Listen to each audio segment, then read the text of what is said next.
Hey friend, welcome to True Crime Whispers Before Sleep. I'm really glad you're here. If you enjoy true crime stories told in a calm and relaxing way, you'll feel right at home. Before you get too cozy, tap that like button and hit subscribe so you don't miss the next chilling case. And if you feel like it, drop a comment and tell me where you're watching from and what time it is there. Now take a deep breath, get comfortable, and let's get into tonight's story. On the cold morning of January 13th, 1995, a groundskeeper at the University of Tennessee made a grim discovery in Tyson Park, Knoxville. What he first mistook for an animal turned out to be the lifeless body of a young woman. She was brutally beaten, her clothes torn and scattered, and the scene around her painted in blood. This was not a typical crime scene. This was something far worse. Her body lay next to a mound of disturbed dirt. Blood soaked the ground around her, and her shirt and undergarments were thrown into the nearby trees. The scene stretched over 100 feet wide, a large, chaotic trail of violence. Nearby, pieces of broken asphalt were scattered, all stained with blood. The investigators would later find that these pieces of pavement had been used as weapons. Detectives from the Knoxville Police Department and forensic experts rushed to the scene. Even the most seasoned officers were shaken by the horror they encountered. The young woman had sustained massive head injuries. Her skull was broken open. In some places, her wounds were so deep that brain tissue was exposed. Despite the blood and damage, one detail stood out as especially disturbing. Carved into her chest was a large pentagram, a 5-pointed star enclosed in a circle. The shape was unmistakable. To those on the scene, it evoked fears of ritualistic violence, something that stirred memories of the nationwide satanic panic that had gripped the United States in the previous decade. But this wasn't just fear-mongering. This was real. And in a city filled with college students, Job Corps trainees, and parents sending their children away for education and opportunity, the brutal murder of a young woman in such a public place threatened to ignite that old panic all over again. Investigators faced a massive task. The crime scene spanned a large area. There were drag marks in the mud, suggesting the victim had been moved during the attack or had tried to crawl away. Her prints were everywhere. She had clearly fought for her life.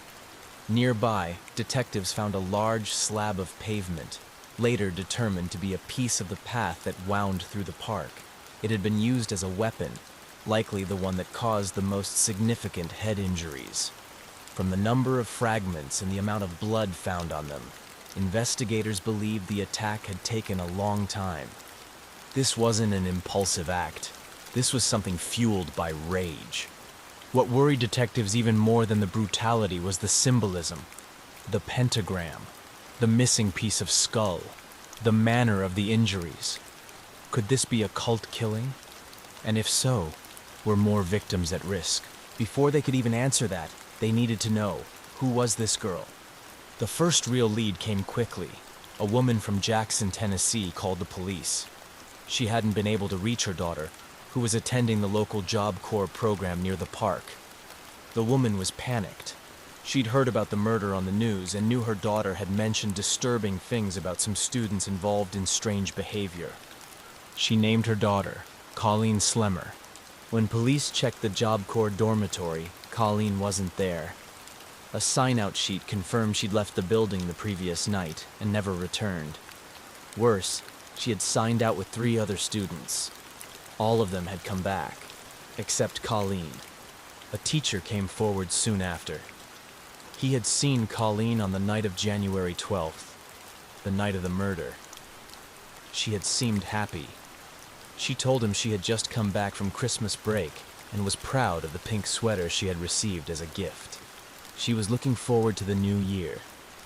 Based on the teacher's identification and the sign-out logs, the detectives had a name to match their victim.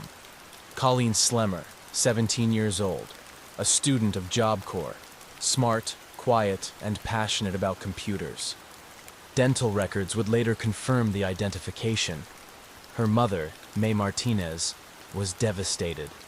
She remembered how excited her daughter had been when she left after the holidays, ready to start the next chapter of her life.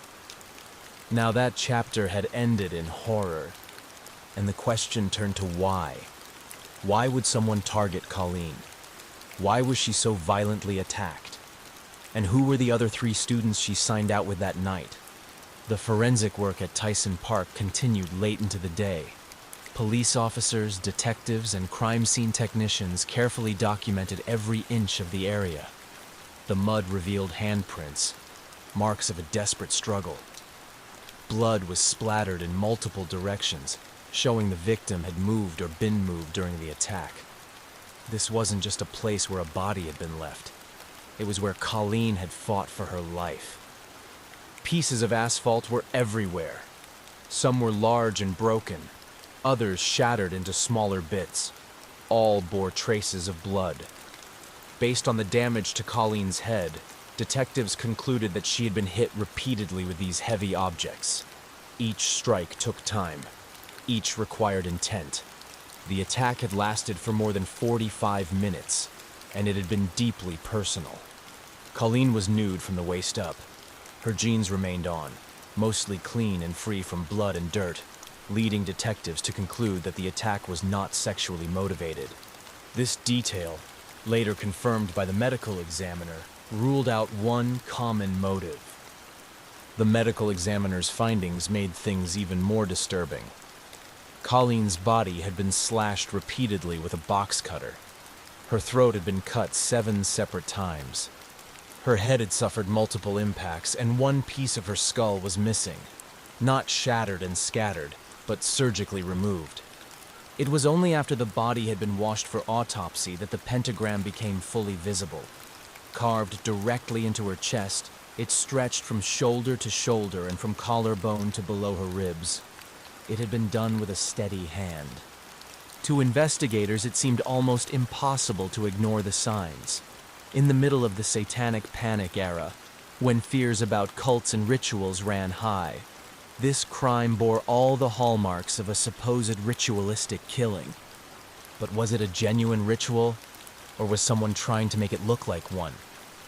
Back at the station, detectives held a private meeting. They didn't want to cause panic. Rumors about satanic rituals and cults could spiral out of control quickly, especially in a city like Knoxville with its large student population.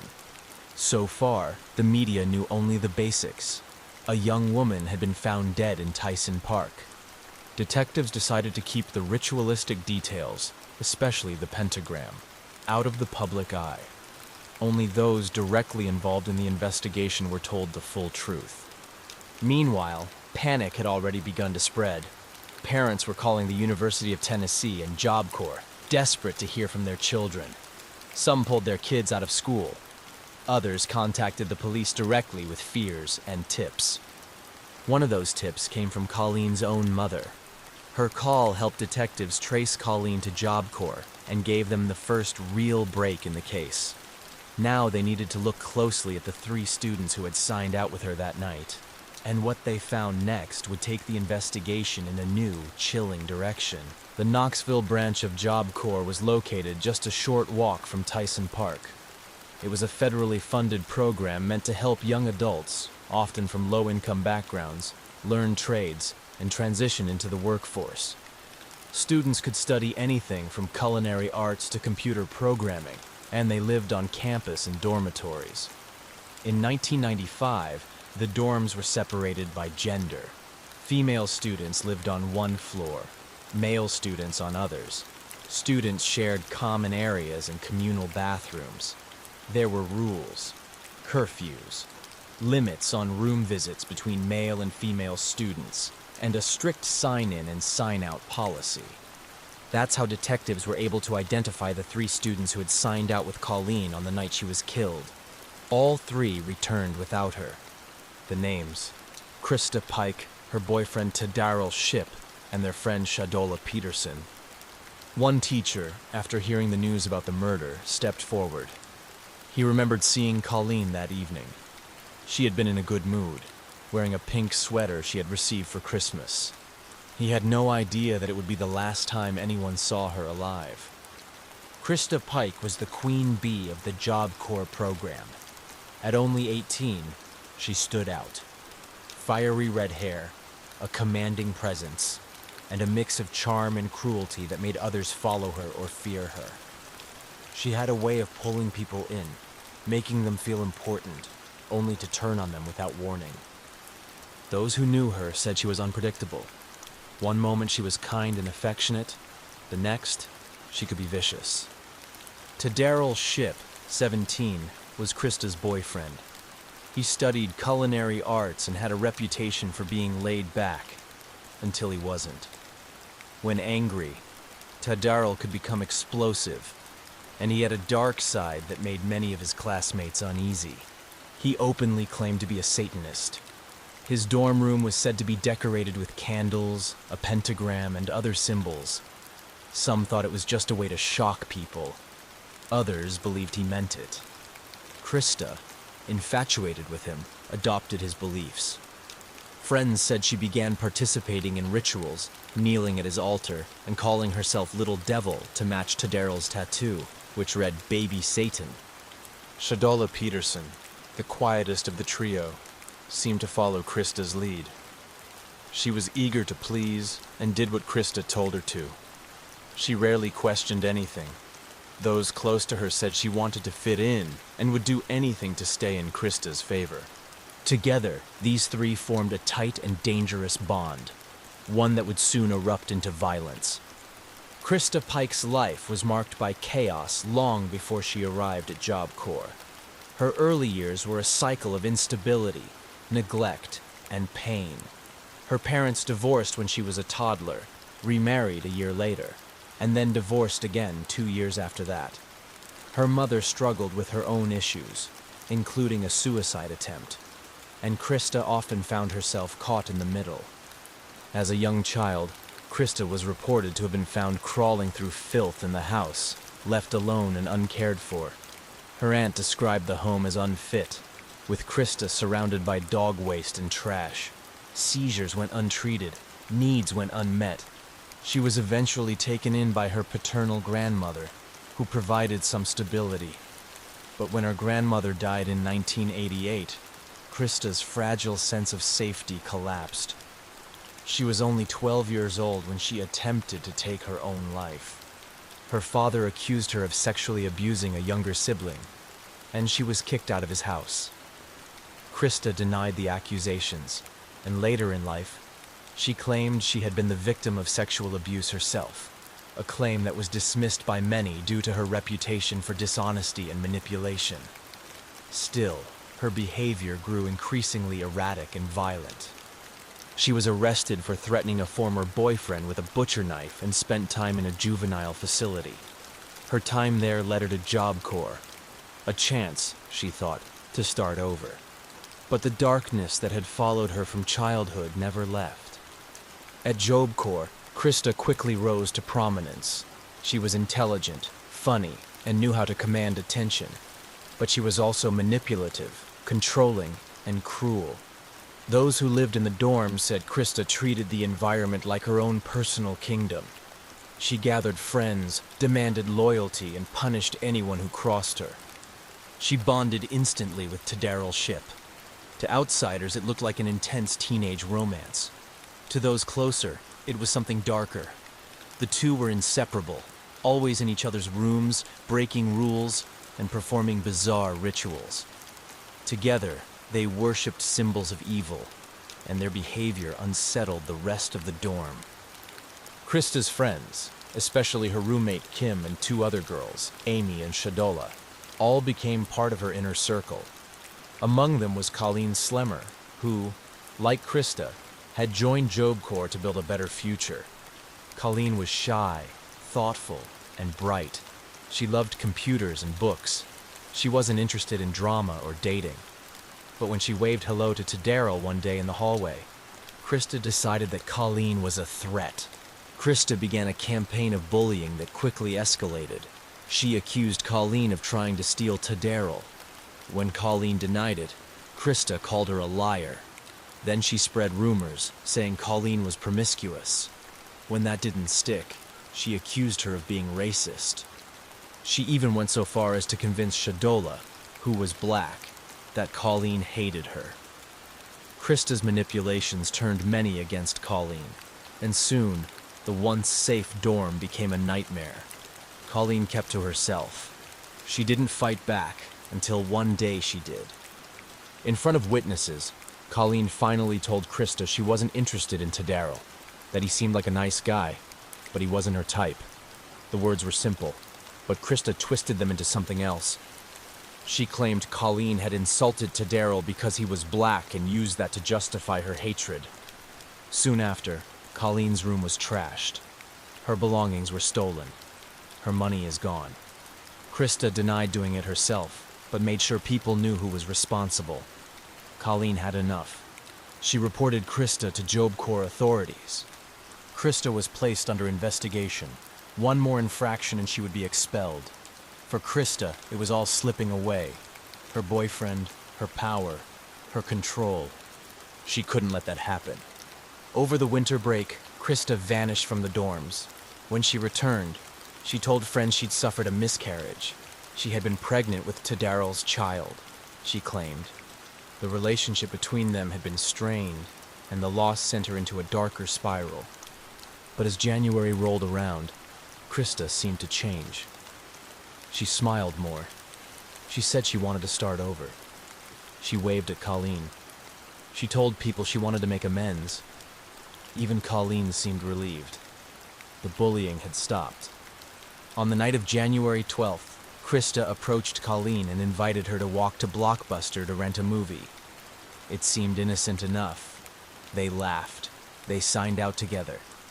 2 more people joined them, Tadaro and Shadola. Colleen had no idea that she would never return. That night, January 12th, 1995, the 4 students walked together, laughing under the streetlights. Krista, Tadaro, Shadola, and Colleen headed toward Tyson Park. Krista said they'd stashed something near the greenhouse and invited Colleen along to retrieve it. They promised they'd hang out, maybe smoke, and just talk.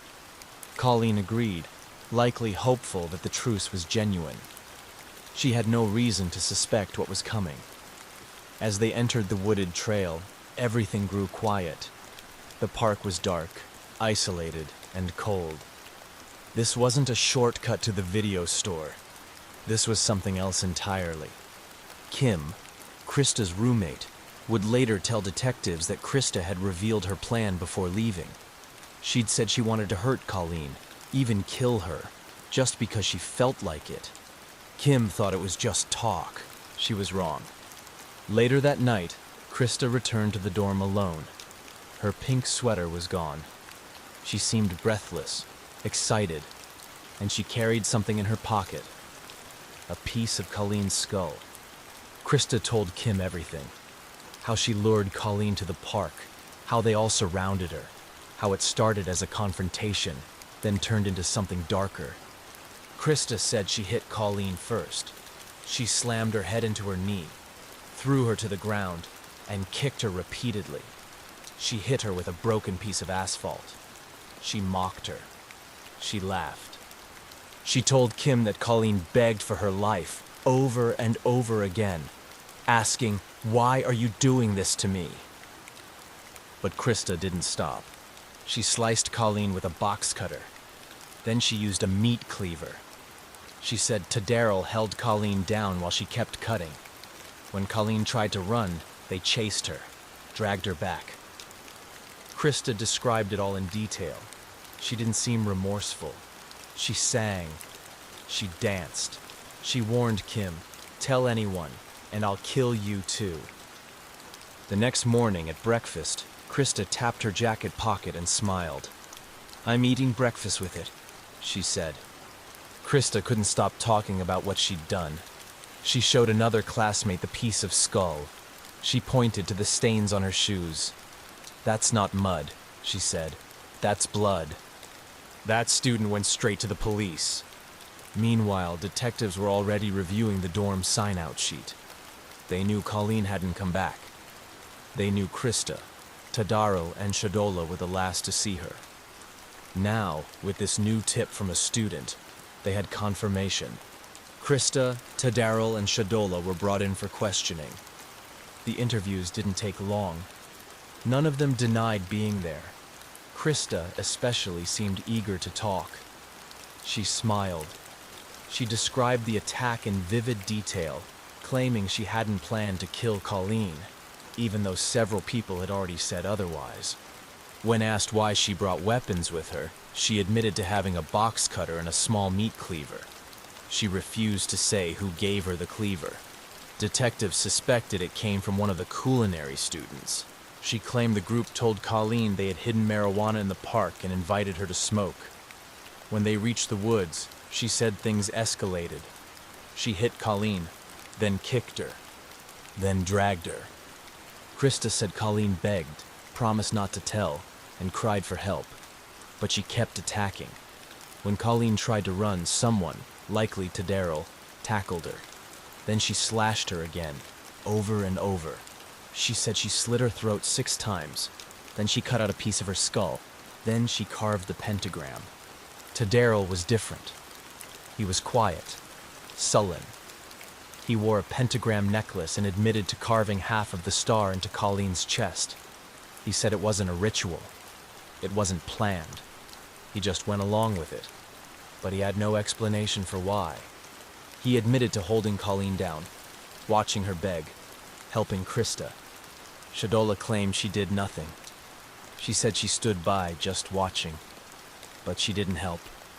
She didn't run. She didn't tell anyone. She stayed silent until after the arrest, when she turned informant to avoid prison.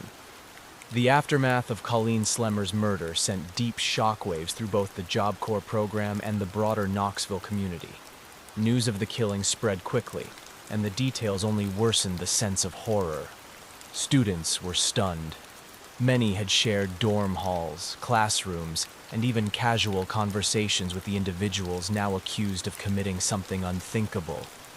The idea that someone they ate meals with, joked with, or walked past in the hallway could be responsible for such a brutal act was overwhelming. The reaction wasn't limited to students.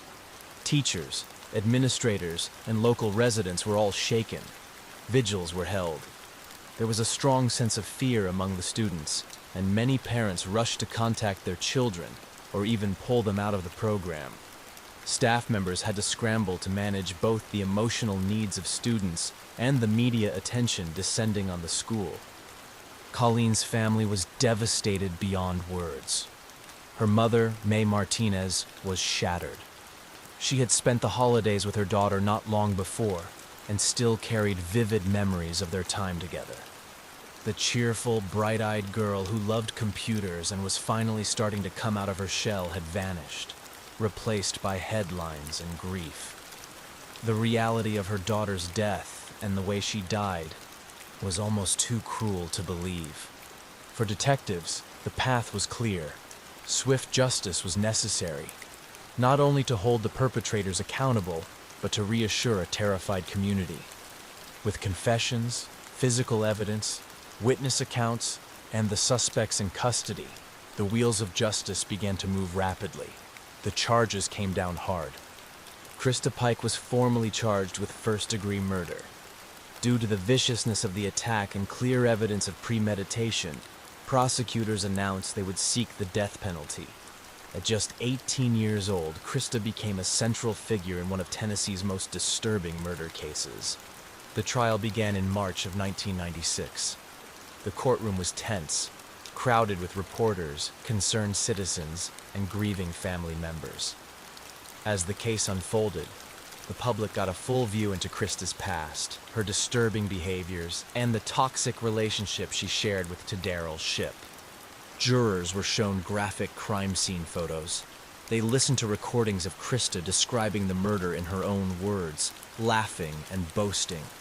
Witnesses testified to her manipulative behavior, her obsessions, and the casual way she had spoken about what she'd done.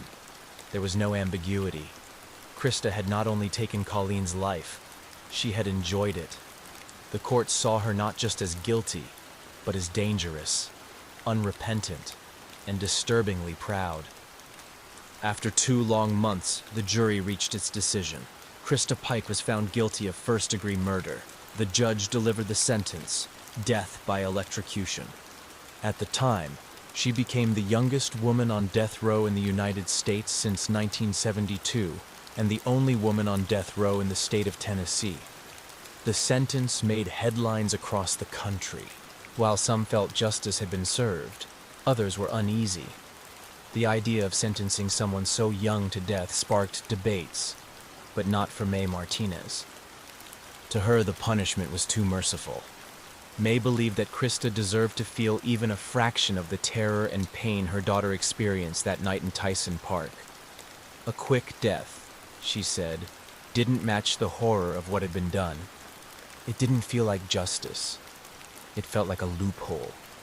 Tatterall Shipp, just 17 years old at the time of the murder, was also charged with first-degree murder. Though a minor, the severity of the crime led prosecutors to try him as an adult. During his trial, Tatterall did not deny his involvement. He admitted to holding Colleen down. He admitted to helping Krista. But he claimed he had been caught up in the moment, overwhelmed by Krista's dominance and manipulation. The jury wasn't swayed.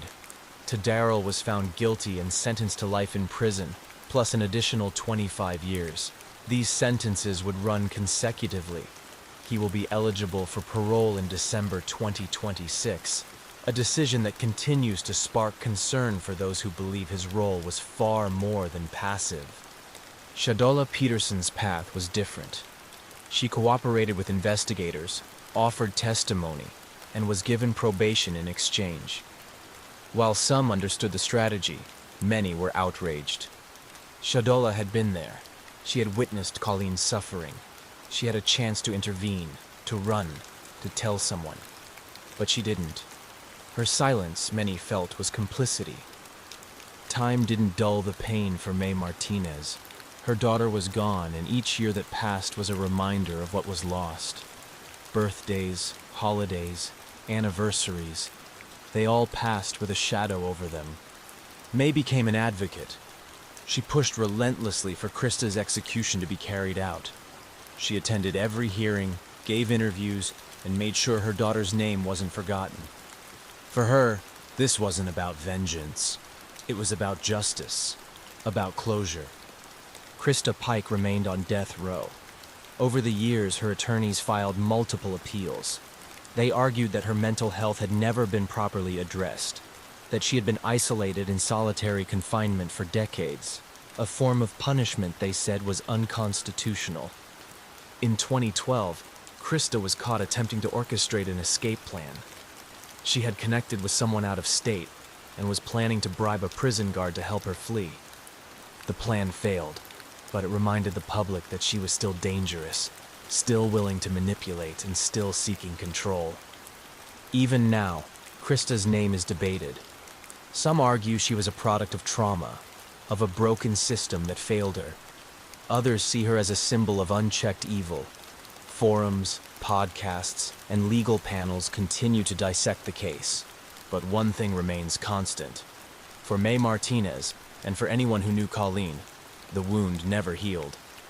This story is often told through the lens of Krista Pike, but it should never be forgotten that the real story belongs to Colleen Slemmer. Colleen was just 17. She was curious, thoughtful, and bright. She had dreams. She loved technology and wanted to pursue a career in computers.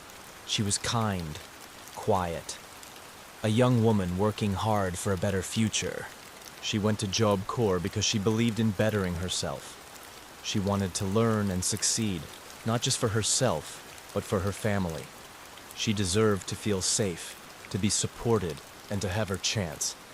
Instead, she became the target of someone else's insecurity and anger. Her life was taken from her, piece by piece, on a cold night in a place that should have been safe. Her final moments were filled with fear, pain, and betrayal. And yet, she never harmed anyone. She never fought back out of hate. She begged for mercy. That mercy never came. Remembering Colleen means remembering her life, not just her death. It means recognizing the signs of cruelty before they erupt. It means protecting those who are vulnerable, It means choosing kindness, even when the world is dark. Colleen's story must not be lost in the noise. She was more than a victim. She was a daughter, a student, and a young woman full of light. Her name deserves to be spoken with care. That brings us to the end of Colleen Slemmer's story. A heartbreaking case of a young woman full of promise, taken by someone who should have never had the chance. May her memory remind us to protect the quiet ones and speak up when something feels wrong. We're not done yet. Up next, we're going into a second case. Different people, different place, but just as tragic. So if you're still with us, settle in, and let's move into the next story. It was the final day of 2011 in Evans, Colorado, a small, quiet town nestled about an hour north of Denver. On the surface, it was like any other New Year's Eve. Streets were calm, lights shimmered in living room windows, and the soft thud of music and laughter echoed from house parties dotting the neighborhood. In one of those homes, a young couple was preparing to welcome the new year surrounded by family and friends. For Ashley Fallis, 28, it was supposed to be a fresh start. The past year had been filled with challenges, but she was smiling that night, dancing, laughing, hosting a party with her husband Tom and their 3 young children. Ashley wasn't just a mother, she was a fighter. A respiratory therapist by profession, she balanced long shifts at a rehab hospital with the daily demands of raising 3 children, Madeleine, Jolie, and little Blake. Anyone who knew her would tell you she was fiercely devoted to her family. Despite the strain and emotional fatigue that came with parenting a medically complex child, Blake had been diagnosed with hydrocephalus, a serious condition where fluid builds up in the brain. Ashley rarely showed signs of giving up. She was tough, focused. She took on Blake's condition with determination, even advocating before Congress to push for awareness and funding. But beneath that strength, the cracks in her marriage were beginning to show. Her relationship with Tom Fallis had started with promise. They had met in April of 2007. Tom was responsible and presented himself as someone ready to embrace the full weight of family life. Ashley, already raising 2 daughters from a previous marriage, found comfort in Tom's commitment. They moved quickly. Too quickly, some said. Within months of meeting, Ashley was pregnant with their son, and 2 weeks after his birth, the couple married. Not everyone approved. Ashley's parents, Jenna and Joel, were uneasy about Tom. He came off as controlling, overly eager to be the dominant force in the relationship. He worked as a corrections officer for Weld County Sheriff's Office, a job that to them seemed perfectly suited to someone who thrived on control. Still, Ashley, who had always loved with intensity, chose to see the good in him. By the end of 2011, however, things were strained. Blake's health, the pressures of parenting, and Tom's personality had taken a toll. Ashley had reportedly spoken to her parents about divorce. Still, when the new year approached, she decided to keep the peace. She planned a party. Friends and family were invited, and despite suffering from what she believed was a miscarriage just hours earlier, she put on a brave face. They would ring in the new year, surrounded by loved ones. As midnight approached, the atmosphere was light. Guests described Ashley as upbeat, smiling, and affectionate.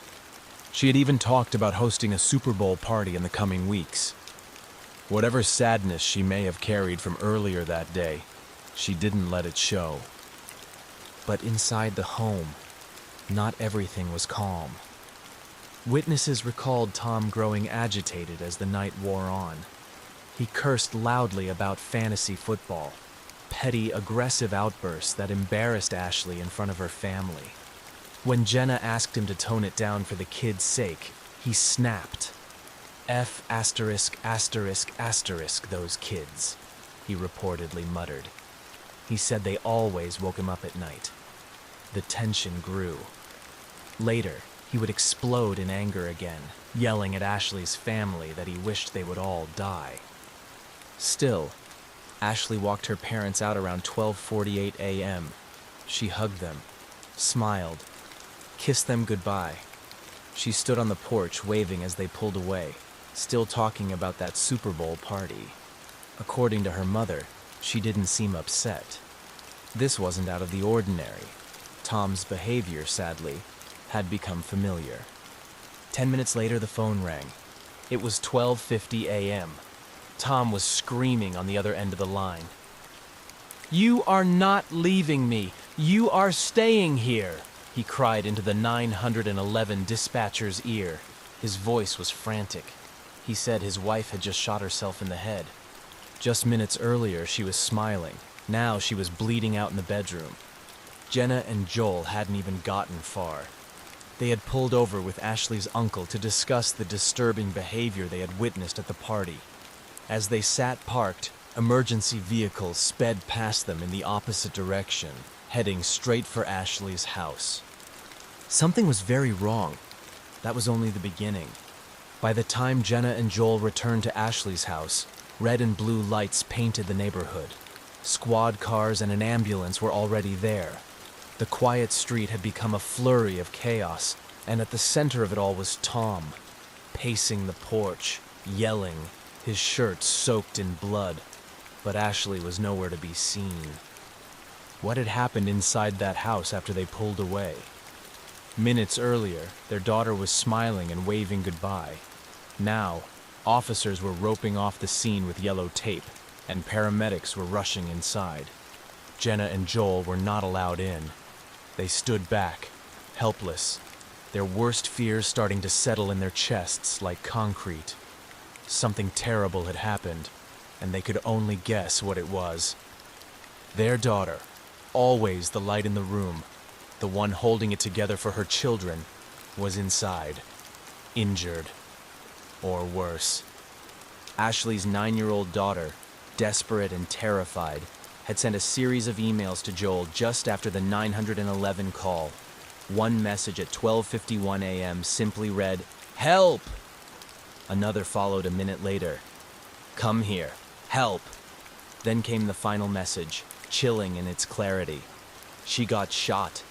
The children had been in the house. They had heard everything. Ashley was taken to the hospital with catastrophic injuries. The doctors tried, but the damage was too severe.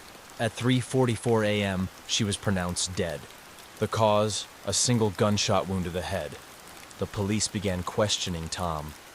His shirt was still stained with Ashley's blood.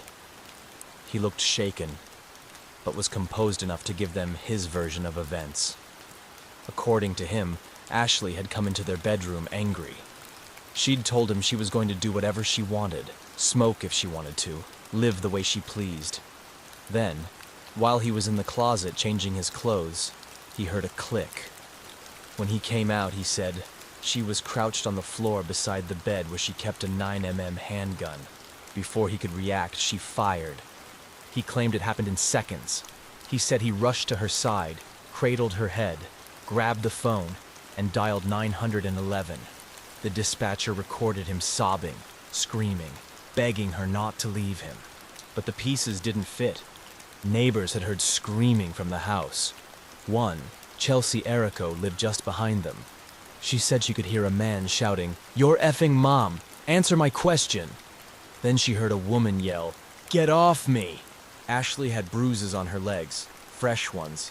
Tom had scratches across his chest. He said they came from shaving, his first time doing so, he claimed, which had irritated his skin. That explanation didn't sit right with anyone. DNA tests later confirmed Ashley's DNA was under Tom's fingernails. The children, questioned briefly by police, reported hearing yelling from their parents' bedroom. One of the girls, Jolie, said she heard Daddy getting the gun ready and heard him shoot her mother, but she hadn't seen it, just heard it, and the bedroom door was closed. Her statement was dismissed as unreliable. Still, the signs were all there. A struggle, a fight, witnesses, and a family who refused to believe that Ashley, a devoted mother who had just been hugging her parents goodbye, would end her own life. What really stood out to investigators were the items scattered around the bedroom. Pictures had been knocked from the wall. A flashlight lay oddly near Ashley's body, out of place. Divorce papers sat openly on the dresser, an unmistakable reminder of the tension brewing in the marriage. Tom didn't mention any of this in his version of events. Despite all this, he was not arrested. In fact, the coroner ruled Ashley's death a suicide just 1 week later, on January 7th, 2012, before all forensic results were even in. 2 months later, the case was officially closed. Ashley's parents were stunned. Their daughter, a woman who had stood in front of Congress to fight for her son's health care, who smiled through pain, who made plans for a Super Bowl party, had her death written off as something she chose. But they never believed it. Not for a second. And they weren't alone. Jenna and Joel tried to move on, but how could they? They buried their daughter, not just with heartbreak, but with questions. Heavy questions. Did she suffer? What did her last moments look like? Why had the case been closed so quickly? Why did everything feel unfinished? They clung to Ashley's children, now living with Tom in Indiana. Despite everything, Jenna and Joel kept contact. For the kids' sake. The girls and Blake were all they had left of Ashley, and they didn't want them to lose more than they already had. Behind the grief, though, was anger. Burning. Ashley had been strong, vibrant, focused on her children. She wasn't a woman who gave up, certainly not on them. But Weld County's conclusion didn't match that truth. The county coroner listed Ashley's death as suicide. The police accepted Tom's story without checking some of the most basic details. They didn't properly follow up with the neighbors. They didn't re-interview Chelsea Errico, the one who said she heard Ashley scream, "Get off me." No phone records were pulled to confirm Kathy Glover's account of a call she received from Chelsea saying, "Tom shot his wife." The children's stories were dismissed, and one neighbor's testimony was completely altered in the police report. It didn't feel like incompetence. It felt like something more deliberate. After all, Tom wasn't just a grieving husband. He was a corrections officer. He was one of them. Ashley's family believed there was a cover-up. Still, for 2 years, nothing changed. Until a reporter got involved. Justin Joseph was a journalist. One of his sources in law enforcement tipped him off. Something about Ashley's case didn't sit right. He started digging, talking to neighbors, comparing statements, reading through what few documents were available. That's when everything started to unravel. 15-year-old Nick Glover, who lived next door to Tom and Ashley at the time, told Justin that on the night of Ashley's death, he and his family had crouched by the window, watching Tom outside with his parents. Nick swore he saw Tom walk up to them and say over and over, "Oh my God, I can't believe I did it. I shot her." Nick said he told an officer that night, Officer Michael Yates. He even gave a full statement. But in the official report, Yates claimed Nick never said that. Instead, he wrote that Chelsea, the neighbor who said she heard fighting, told another neighbor, Tom's wife shot herself. The problem? That neighbor, Kathy Glover, remembered the conversation.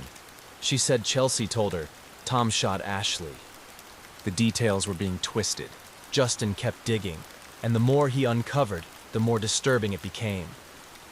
A second officer, Chris Graves, a Weld County Sheriff's deputy, also came forward.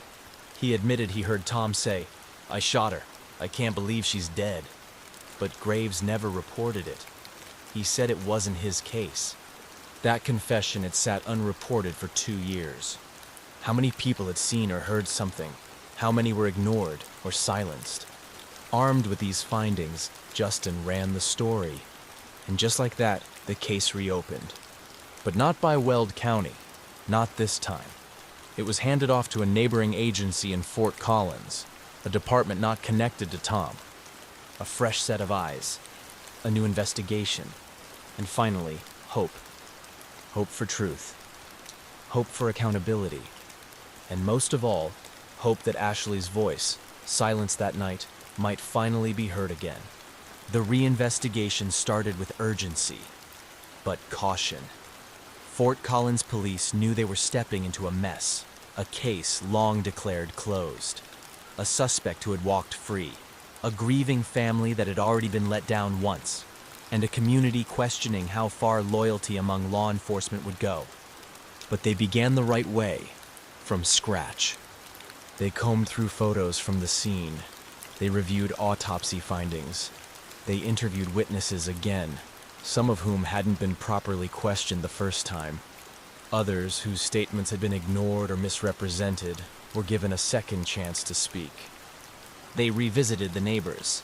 Chelsea Errico, the young woman who had lived behind Tom and Ashley, told Fort Collins investigators that she had heard arguing that night. A man shouting angrily. A woman screaming, "Get off me!" But when pressed in court years later, she said she couldn't remember the call she placed to Kathy Glover, or even if she placed it. Chelsea admitted she'd been drinking that night. Her memory, she said, was fuzzy, not reliable. That uncertainty was a blow. Her statement had once seemed powerful.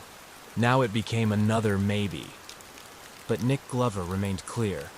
He hadn't wavered once in 2 years. He remembered Tom's exact words. He remembered hiding at the window. He remembered watching Tom repeat himself. "I shot her. I can't believe I did it." Nick's mother backed him up, and their phone records showed a call to Chelsea's number at 1:00 a.m., just minutes after the 911 call from Tom. That call proved Chelsea said something. It might not confirm the exact words, but it proved Kathy hadn't made it up. Then there was Officer Chris Graves. His statement confirmed what Nick said he'd heard. But why had Graves waited 2 years to say anything? Why hadn't he told his supervisor? Why hadn't he written a report? Graves said it wasn't his case, that he didn't know it would matter. But it did. All of it did. The reinvestigation team also took a hard look at the physical evidence. Ashley had a gunshot wound to the back right of her head. Her arms didn't show signs of residue. The bruises on her legs suggested a struggle, like she'd been knocked down. A heavy flashlight was found near her body, oddly out of place. Photos of the room showed framed pictures knocked off the walls. The bedroom looked like there had been a fight. Tom had scratches on his torso. He said they were from shaving his chest. A flimsy explanation, but not impossible. And then, of course, there were the divorce papers, sitting in plain view, documents that Ashley had placed on the dresser, possibly a signal, a final stand. To investigators, it painted a clear picture of a volatile relationship, one full of control, intimidation, and now violence. They turned to a forensic animator, Scott Roeder, who recreated the scene using measurements, ballistic evidence, and Tom's own version of events. The result? 2 possible scenarios, equal in probability. It could have been suicide. It could have been murder. A perfect 50-50ths. It wasn't enough to prove Tom killed Ashley. But it certainly wasn't enough to believe he didn't. And it shattered Weld County's original assumption that this had been an open and shut case. That assumption had been reckless. It had cost the case years, and it had cost Ashley's family any shot at peace. But the new evidence gave prosecutors what they needed, a reason to act. In November 2014, a grand jury indicted Tom Fallis for the murder of his wife. He was arrested in Indiana, where he'd been living with Ashley's children. Years after walking away untouched, he was finally charged. But nothing would come easy. Not for Jenna and Joel. Not for the kids. And certainly not for a jury that would soon be asked to decide whether Ashley Fallis had taken her own life, or if her husband had stolen it from her. Tom Fallis stood before a judge in the spring of 2016, no longer a corrections officer, no longer the grieving husband portrayed in the news. He was now the accused, a man charged with murdering his wife just 10 minutes after she waved goodbye to her parents on New Year's Eve. The courtroom was tense. On one side sat Jenna and Joel, Ashley's parents, heartbroken but determined. They had spent 4 years fighting to get here. 4 years challenging a system that had declared their daughter's death self-inflicted. On the other side, Tom's parents sat behind him. His children, now older, were in Indiana, cared for by his family. Tom pleaded not guilty. His defense team didn't waste time. They laid out their case early. Ashley Fallis was troubled. She suffered from anxiety and depression. She had just experienced a miscarriage. She had gone off her medication. She drank heavily the night she died. All of it, they argued, had created a perfect storm. They claimed that Ashley had taken her own life in a split-second moment of emotional collapse. They produced 2 letters, one typed, one handwritten, that they said Ashley had left behind. The first was addressed to Tom, apologizing for the pain she caused and saying she didn't even like her children anymore. The second was shorter. In it, Ashley claimed to be broken. "I've done all I can," she wrote, but the timing was suspicious. Tom hadn't mentioned either letter in the initial investigation, or even in the years that followed. He brought them forward only after the case was reopened. Jenna didn't believe the letters were authentic. Not for a second. She had spoken to her daughter just 10 minutes before the 911 call. Ashley had been planning a Super Bowl party. She was smiling, hugging, waving from the porch. She was fine, Jenna said on the stand. Not depressed, not suicidal, just overwhelmed, like any mother of 3 would be. She described the tension between Ashley and Tom. How Tom would explode over small things. How he needed control. How despite the volatility, Ashley had always pushed forward, especially for her son Blake, who lived with a serious medical condition. She didn't give up, Jenna said. She advocated for Blake in front of Congress. That's not someone who gives up. The prosecution called their own witnesses. Nick Glover, just 15 at the time, testified that he had seen Tom outside the house shortly after the gunshot, that he heard Tom say to his parents, "I shot her. I can't believe I did it." His story was consistent. His mother, Kathy, testified that she received a call from their neighbor, Chelsea, right after the shooting. Kathy said Chelsea told her, "Tom shot Ashley," but on the stand, Chelsea backtracked. She didn't remember the call. She admitted she'd been drinking. She didn't recall hearing anyone say, "Get off me." The jury watched as a potential star witness faded into uncertainty. Then came Chris Graves, the deputy who said he also heard Tom confess at the scene. He claimed Tom shouted, "I can't believe I shot her. I can't believe she's dead."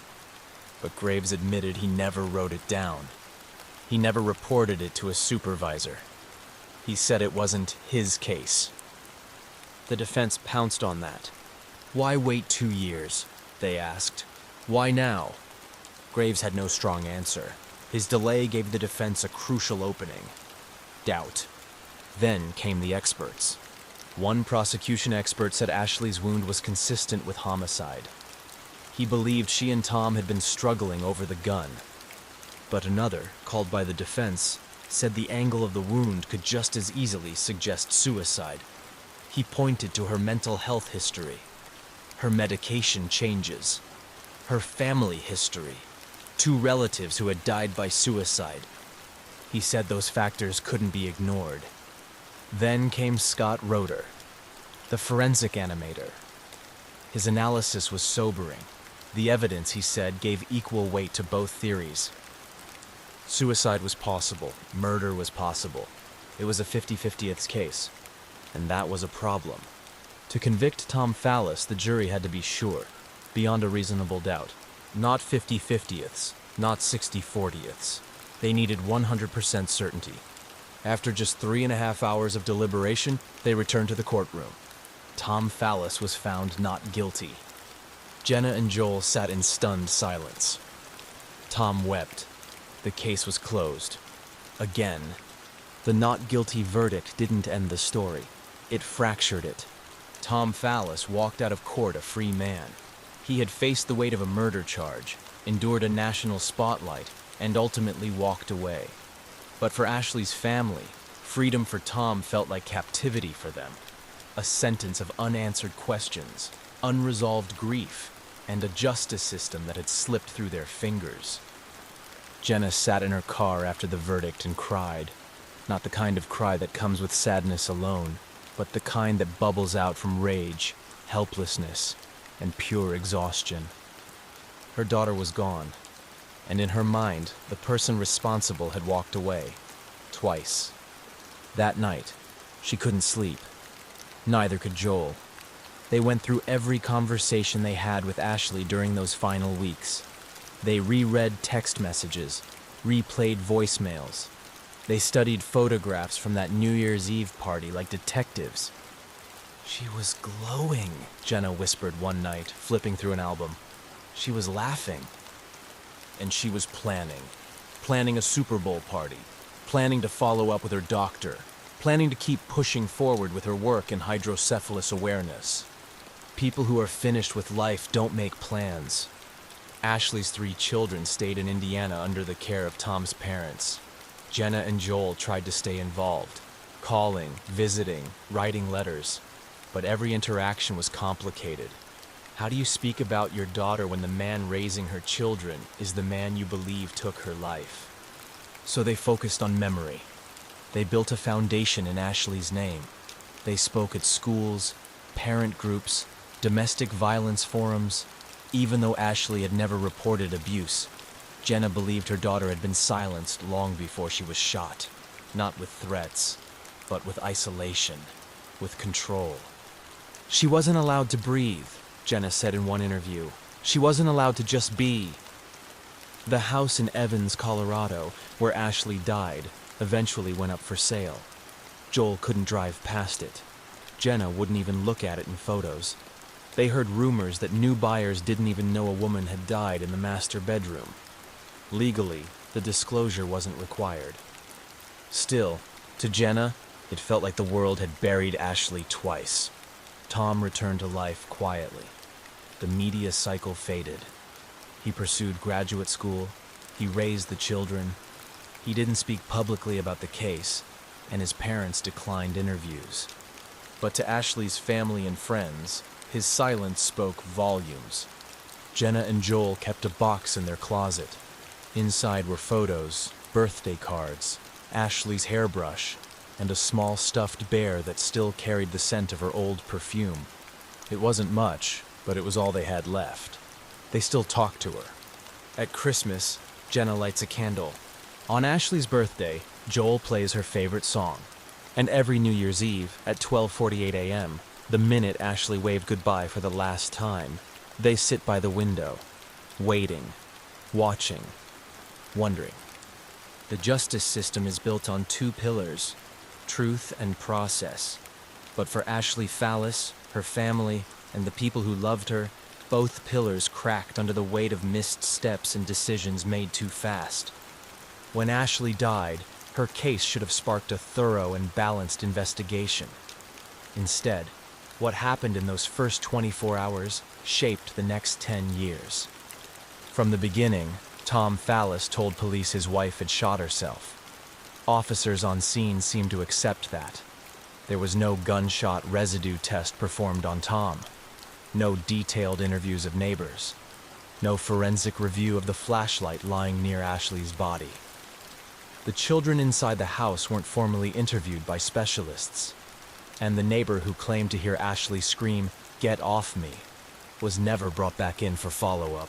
Critical gaps, permanent consequences.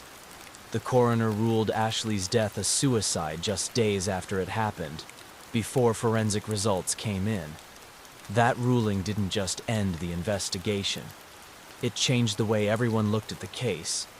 Prosecutors closed it. Officers moved on. Evidence degraded. Jenna and Joel felt the door slam shut. They weren't just grieving their daughter. They were fighting a system that seemed determined to look the other way. They weren't alone. A reporter, Justin Joseph, was the first outside voice to seriously question the official story. He talked to neighbors, re-examined timelines, discovered contradictions in police notes. And most importantly, he found people whose statements had been dismissed or edited. A teenager named Nick Glover said he saw Tom walk outside after the shooting and confess to his parents, "I shot her." He swore by it. He gave a statement to police. But the report filed by the officer who took his statement, Michael Yates, didn't mention it. That same officer claimed he never heard anything about a confession, and yet another officer, a sheriff's deputy, later said he too had heard Tom admit to shooting Ashley. But that admission didn't show up in reports either. It was mistake layered on mistake. In the courtroom, the defense used every misstep to their advantage. Witness memories faded over time. Phone calls weren't recorded. Forensic evidence was missing or inconclusive. Some officers claimed no wrongdoing.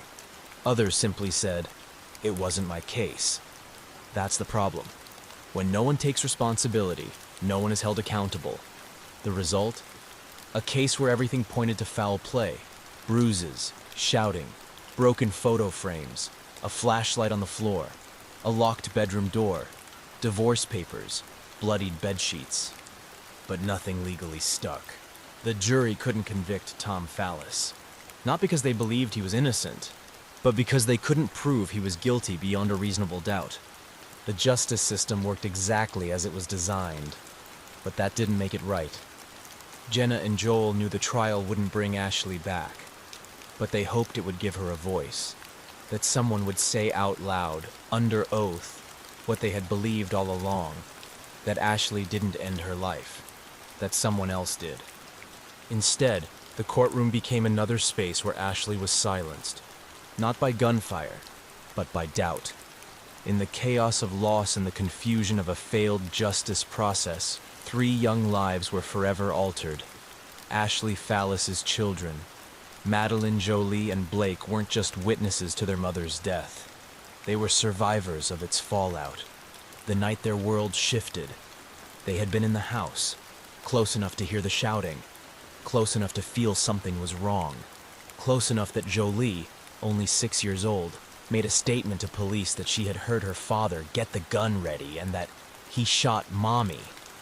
But that statement, like so many others, was never formally followed up or considered reliable. Officers said she was too young, that she hadn't seen it happen, that children confuse things. But for Jenna and Joel, those words were a scream for truth. After Ashley's death, Tom Fallis took the children and moved them to Indiana. He had adopted Madeline and Jolie after marrying Ashley, so he had full parental rights. There was no legal barrier. One day, Jenna and Joel had been grandparents living close. The next, they were a plane ride away from the only pieces of Ashley they had left. It was a second loss. They knew if they wanted to stay in their grandchildren's lives, they would have to stay in contact with Tom. That meant playing civil, swallowing rage, smiling through heartbreak. They hated him, but they loved those children more. And that love forced them into an unthinkable position, negotiating holidays, visits, and calls with the man they believed had taken their daughter's life. There were birthday parties where the air felt like glass, school events with tight smiles and tense silence. Every visit, a reminder of what had been taken, and what still had to be protected. Over time, the children grew. Questions surfaced. Why did their mother die? What really happened that night? Jenna and Joel never forced their version of the story on the kids. They gave them space. They answered when asked. And they always reminded them who Ashley had been. Her laugh, her stubbornness, her love for life and for them. Ashley had once stood in front of Congress to advocate for Blake's medical condition. She had fought for resources, for visibility, for progress. She wasn't someone who gave up. She was someone who leaned in, even when the odds were stacked against her. Jenna wanted the kids to remember that version of their mother, not the one reduced to a court document or a disputed statement. Years later, Blake's condition improved. The surgeries became less frequent. The medical chaos gave way to teenage routines. But the shadow of that night never truly left. Not for the children, not for the grandparents, not for anyone who had loved Ashley Fallis. The children still live with their father. They still carry his name. But they also carry Ashley's legacy. Jenna and Joel don't know what the kids will come to believe as they grow older. But they do know one thing. They won't stop telling Ashley's story.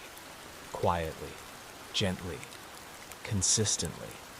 Because while the system failed to prove what happened, the truth still breathes through memory. It lives in Ashley's children. Years passed, but the name Ashley Fallis never truly left the public eye, at least not for those who had followed the case from the beginning. In Evans, Colorado, her death was once whispered about in church pews, gas station lines, and parent groups, but the whispers never settled. They lingered. They grew. This wasn't just a tragic death. It was a case that refused to stay buried. At first, people accepted the official story. A young mother, overwhelmed, emotionally drained, had taken her own life. The authorities said so. The coroner ruled it suicide. The case was closed within days. But not everyone could sleep at night with that version of events, especially not her mother, Jenna Fox. Jenna had lived through Ashley's entire life, from her first breath to her final words. And nothing, not a single cell in her body, believed that Ashley had chosen to leave her children, her family, and everything she'd worked so hard to build. Jenna wasn't alone in her disbelief. Friends, neighbors, even strangers who'd heard the story began to question the timeline, the inconsistencies, and most of all, how quickly it had all been wrapped up. Tom Fallis had been a corrections officer, a man with ties to law enforcement. Some believed that connection had shielded him, that doors had been quietly closed to protect one of their own. But it wouldn't stay quiet forever. 2 years after Ashley's death, a reporter named Justin Joseph reopened the wound. He received a call from a source inside law enforcement, someone who believed what many were starting to suspect, that Ashley Fallis hadn't taken her own life, but had been killed, and that someone had covered it up. Justin dug in. He started from the ground up. Interviews, police reports, neighborhood accounts. And the more he investigated, the more cracks he found in the official narrative. One of the biggest revelations came from a neighbor named Nick Glover. He was just 15 at the time of Ashley's death, but in 2014, he came forward and said he had seen something that night. Something big. Nick told Justin he had watched Tom Fallis outside his house talking to his parents. "I can't believe I did it," Tom had said, repeatedly. Until, according to Nick, his parents asked him what he was talking about, and Tom replied, "I shot her." That wasn't all. A deputy, Chris Graves, also said he heard Tom confess at the scene, but he never documented it, never told a superior.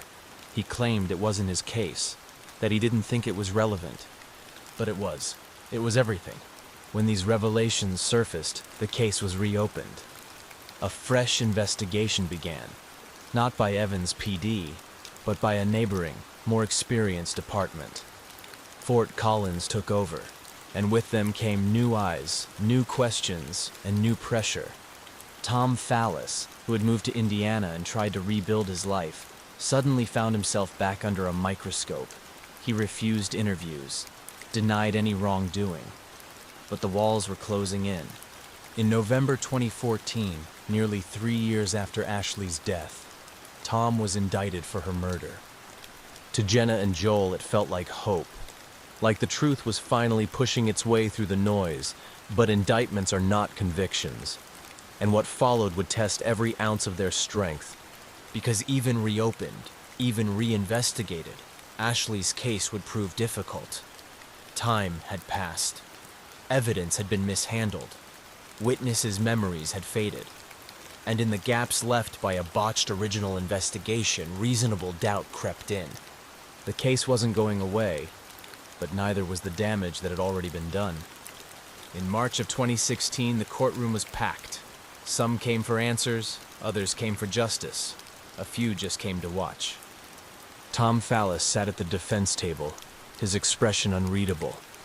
For years he had insisted he had nothing to do with Ashley's death. Now, with a murder charge hanging over his head, he'd have to convince a jury of that same story, without a shred of doubt. The prosecution laid out their case with quiet precision. They didn't have a smoking gun, not anymore, but they had pieces. Bruises on Ashley's legs, scratches on Tom's chest, Neighbors who heard yelling, divorce papers on the dresser, and witnesses, at least two, who claimed Tom admitted to the shooting. It wasn't an open and shut case, but it wasn't baseless either. Then came the surprise. 2 handwritten notes and a typed letter, supposedly written by Ashley before her death. Letters that painted her as broken, apologetic, ready to give up. But here's the problem. Those letters had never been seen before. Not by police, not by family, not by the coroner. For more than 2 years, Tom had kept them to himself. Now at trial, he presented them as proof that Ashley had taken her own life. Jenna and Joel were stunned. This wasn't Ashley's voice. Not the woman who had stood before Congress. Not the mother who'd thrown a New Year's party hours before her death. Not the daughter who had waved goodbye on the porch at 12:48 a.m., smiling, hugging, talking about hosting a Super Bowl party. It didn't add up. The defense argued that Ashley's miscarriage that day, her decision to stop taking anxiety medication, and her family history of suicide all pointed toward mental instability, that she had acted on impulse in a moment of darkness. They said the party didn't matter, the hugs didn't matter, the planning didn't matter. But to Ashley's family, it all mattered. Every moment, every look, every word. They had seen her that night, alive, energetic, engaged. She didn't look like someone giving up. Still, the defense had one more angle. Doubt. That's all they needed. Not proof that Tom was innocent, just proof that maybe, possibly, he wasn't guilty. And unfortunately, the original investigation had handed them just that. The Evans Police Department had fumbled the case from the beginning.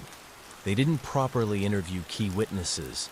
They failed to preserve physical evidence. They didn't test Tom's hands for gunshot residue. And perhaps worst of all, they closed the case before all forensic results were in. They treated it as a suicide from the jump, and then tried to build a story around that conclusion. The jury was forced to make a decision not on emotion, not even on gut instinct, but on what could be proven, beyond a reasonable doubt, with the evidence available. After just 3.5 hours of deliberation, they returned with their verdict: not guilty.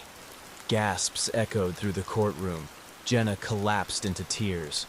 Joel's face tightened with disbelief. Tom stood still, absorbing the words. Acquitted. To the court, Tom Fallis was a free man. To Ashley's family, he had gotten away with murder. And the letters, those last-minute, conveniently timed letters, left a bitter taste that would never fade. The courtroom emptied out slowly. Reporters scribbled, cameras rolled. The buzz of the verdict echoed far beyond the courthouse walls. But for Ashley's parents, Jenna and Joel, it wasn't just a headline. It was a sentence. A life sentence of wondering, questioning, grieving, without answers. They walked out that day knowing 2 things. Ashley was gone, and the person they believed responsible was walking free. Tom Fallis had been acquitted. He was legally innocent. But in the hearts of those who knew Ashley best, he had never been more guilty. The days that followed felt like a second funeral. Old wounds reopened. Friends, relatives, even strangers reached out to Jenna and Joel, sharing memories, offering support, expressing disbelief. But none of it brought peace. The verdict had sent a message, one that Ashley's family couldn't ignore. The system had failed. In Evans, Colorado, where the shooting happened, some residents breathed a sigh of relief. Others shook their heads. Small towns remember things. And many people still remembered that New Year's night in 2011, when they saw ambulances screaming toward the Fallis home just minutes after Ashley had waved goodbye to her parents. Some of those same people still believe the story never added up. Back in Indiana, Tom resumed his life with the children.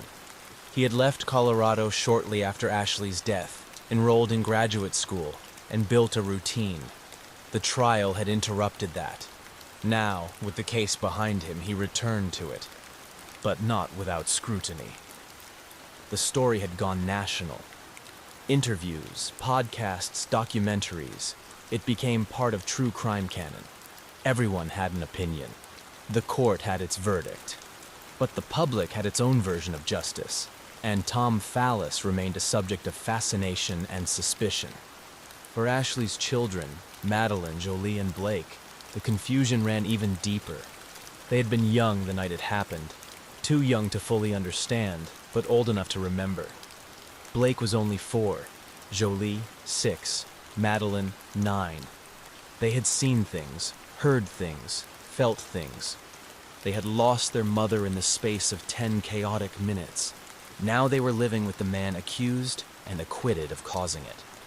Jenna and Joel continued to visit the kids. They kept it civil with Tom. They had no choice. If they wanted to stay in the children's lives, they couldn't afford confrontation. But it was never easy. Every visit, every call, every birthday, they were reminded of the gap Ashley left behind. And the truth that no courtroom verdict could erase. She should still be here. The legal system had closed the case, but the grief never closed. And for Jenna and Joel, the mission wasn't over. They couldn't change the verdict, but they could fight for memory. They could tell the world who Ashley really was. Not a headline, not a case number, not a tragic statistic. A mother, a daughter, a friend. Before the headlines, before the 911 call, before the arguments and the accusations and the funeral, Ashley Fallis was just Ashley. A daughter, a mother, a friend, a force. She wasn't perfect, but she was present. Fiercely alive, unapologetically herself. And to those who knew her best, she was unforgettable. Ashley was born on January 1st, 1984, in Colorado. Her mother, Jenna Fox, called her a New Year's baby with a fire in her soul. From the beginning, Ashley had a spark, a laugh that filled a room, a quick wit, and a stubborn streak that could hold its own against anyone. She grew up in a close-knit family. Her mother and adoptive father, Joel, gave her a home full of structure and love. They weren't rich, but they were steady. Jenna and Ashley were especially close. Best friends. They talked about everything. They shared inside jokes, movie nights, long drives. Jenna was Ashley's maid of honor at her wedding. That's how close they were. Ashley was a fighter in more ways than one. She struggled at times, financially, emotionally, but she didn't quit. She worked hard. She raised her kids with intention and energy. She was a respiratory therapist, caring for patients who couldn't breathe. She'd come home late, tired, but still managed to make her daughters laugh before bedtime. She wasn't the kind of mom who just went through the motions. She threw birthday parties. She made crafts. She stayed up late when one of the kids had a fever. And when her youngest son, Blake, was diagnosed with hydrocephalus, a condition where fluid builds up in the brain, Ashley didn't fall apart. She became a warrior. She researched. She learned everything she could. She joined advocacy groups. Eventually, she led the Colorado chapter of the Pediatric Hydrocephalus Foundation. She even stood before Congress in Washington, D.C., testifying for increased research funding. That's who Ashley was, someone who faced hard things with action. She didn't fold. She rose. Her relationship history wasn't simple.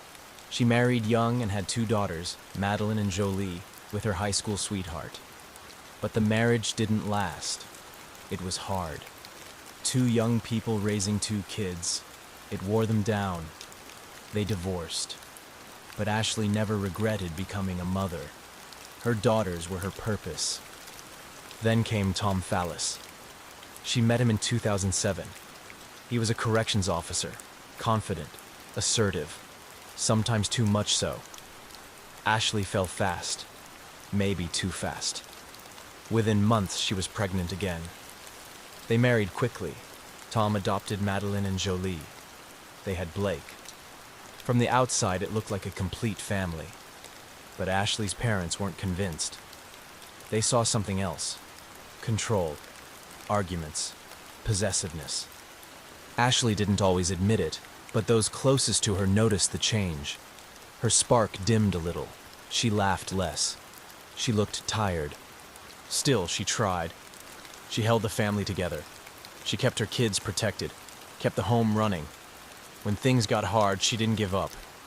She sought help, counseling, medication. She wanted to be better, feel better, live better. And she didn't give up on her marriage easily. She wanted it to work. For the kids, for herself. But by late 2011, it was breaking. She was talking about divorce. The relationship had grown toxic. She was scared, overwhelmed. But she was still making plans. New Year's Eve was supposed to be a turning point, a night to celebrate, a chance to reset. She danced that night. She laughed with her parents. She hugged her kids. And then, minutes later, she was gone. That's the version the court never fully captured. That's the version the headlines glossed over. Ashley Fallis was not just a case. She was a whole person, one who lived, who loved, who mattered.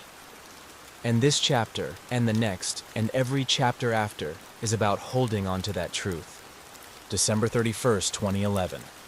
New Year's Eve in Evans, Colorado. For most people, it was a night of champagne, countdowns, and resolutions. But in the Fallis household, it was something more. A full house. Laughter. Kids running around in socks. Family crammed into every room. 15 to 20 people in all. Friends, relatives, loved ones, all gathered to ring in the new year.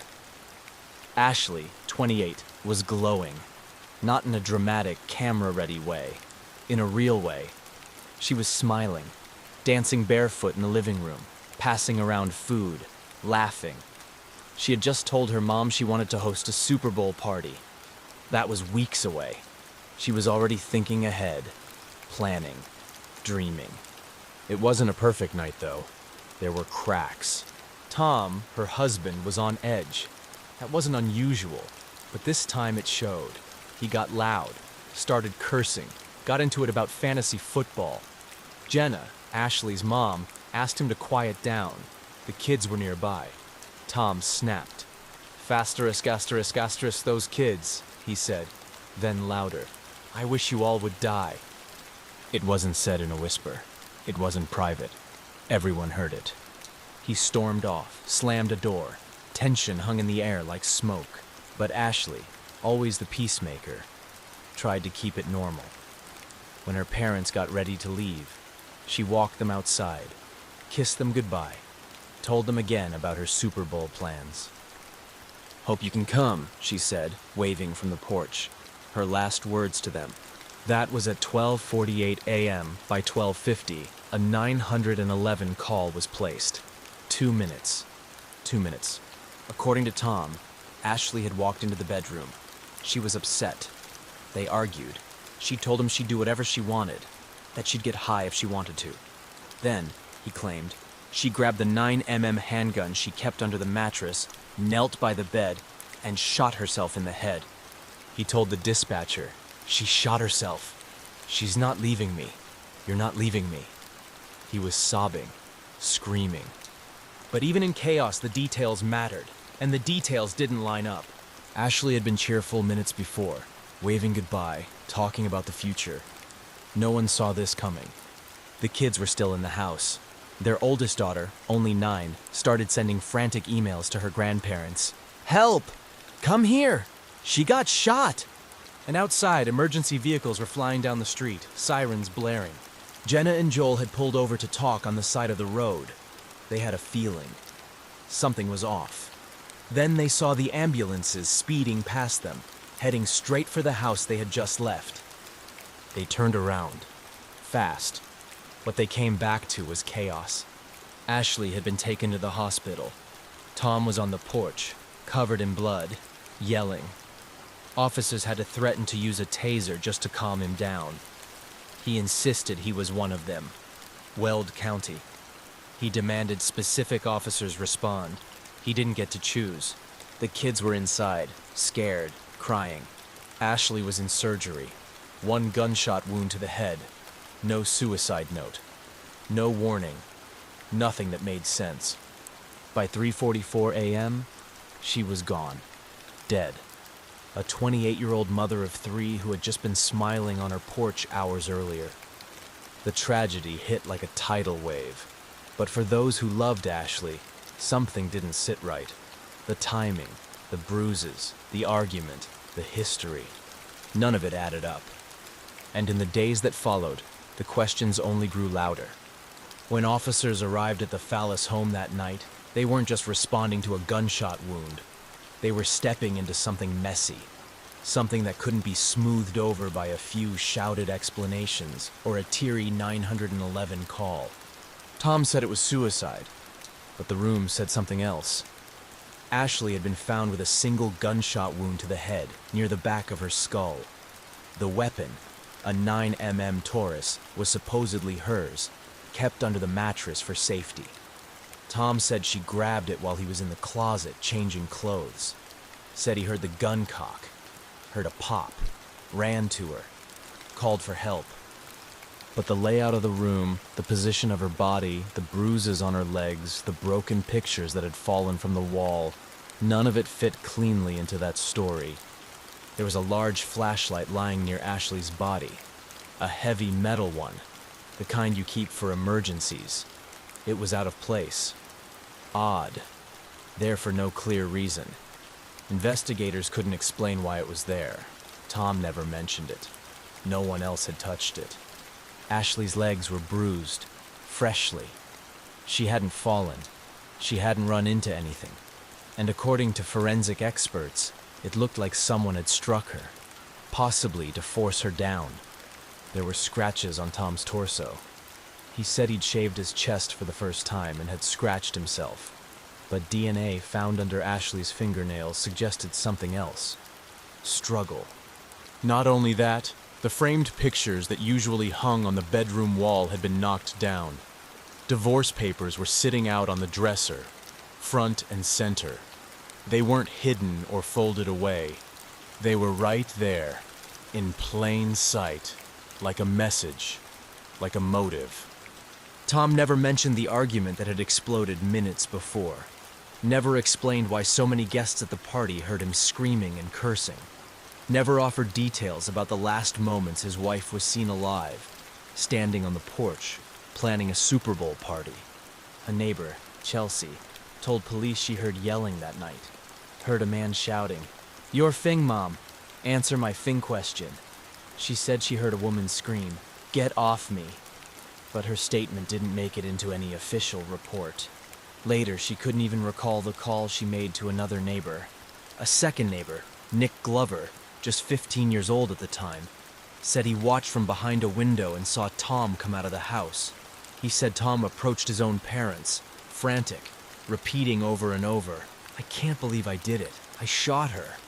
Nick's statement was reportedly given to Officer Michael Yates that same night. But somehow, in Yates's report, it never appeared. The story was altered. It read as if someone else, Ashley, had shot herself. No mention of Tom's alleged confession. Years later, Yates denied that Nick ever told him anything like that. Denied that Kathy Glover, Nick's mom, had relayed Chelsea's phone call accurately. And that's when the whispers of a cover-up began. Tom wasn't just any man. He worked in law enforcement, a corrections officer, Weld County, the same agency some of the responding officers were tied to. Ashley's family, Jenna and Joel, weren't naive. They saw it for what it was. The case was closed too quickly. Before forensic testing was even done, before interviews were completed, before any real evidence was thoroughly processed. 7 days after Ashley's death, January 7th, 2012, it was ruled a suicide. Case closed. But not for Jenna and Joel, not for the people who knew Ashley best. They knew what she'd been through. They knew what she was capable of. They had watched her speak before Congress, lead a health foundation, fight for her son's life and well-being. They had never seen a woman more determined, more stubborn, more full of purpose. She didn't kill herself, and they weren't going to let that lie become her legacy. When a case is ruled a suicide within days, Without full forensic analysis, without interviewing all the witnesses, and without a complete autopsy report, one has to ask, who benefits? Ashley Fallis didn't. Her children didn't. Her parents didn't. But Tom Fallis?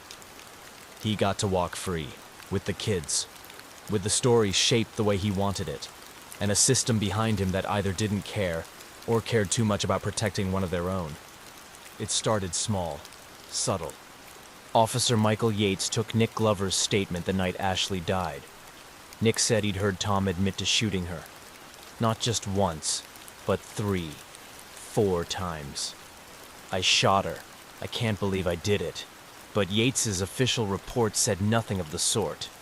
It also rewrote what Kathy Glover had said. According to her, neighbor Chelsea had called and said, "Your neighbor just shot his wife." But in Yates's report, it was changed to, "Your neighbor just shot herself." A single word makes a world of difference. Kathy was stunned. That wasn't what she had said. It wasn't what she had heard. And now, 2 years later, she was finding out her words had been twisted. Meanwhile, Officer Yates stood by his report, claimed Nick never said what he said, claimed Kathy was misremembering. And then it got worse. Chelsea, the neighbor who heard the screaming, was never followed up with. No second interview, no clarifying questions. Despite her initial claim of hearing Ashley yell, "Get off me!" no one came to verify what she heard. Years later, Chelsea said she didn't even remember making the call to Kathy. She admitted she was drinking that night. It was New Year's Eve. Her memory was fuzzy. She wasn't sure what she heard anymore. By then, too much time had passed. The memories weren't fresh. The emotions had dulled. And the record, the official police record, didn't match what people now claimed they'd said. Ashley's family believed it was no accident. Tom worked for Weld County. He wore a badge, had friends on the force.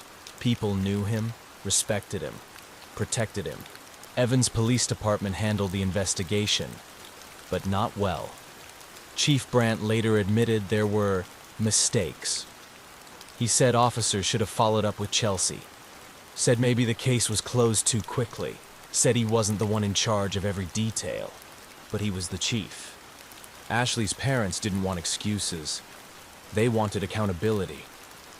Instead, what they got was a quiet closure, a death certificate that said suicide, and no one in power willing to challenge it, until a journalist picked up the trail.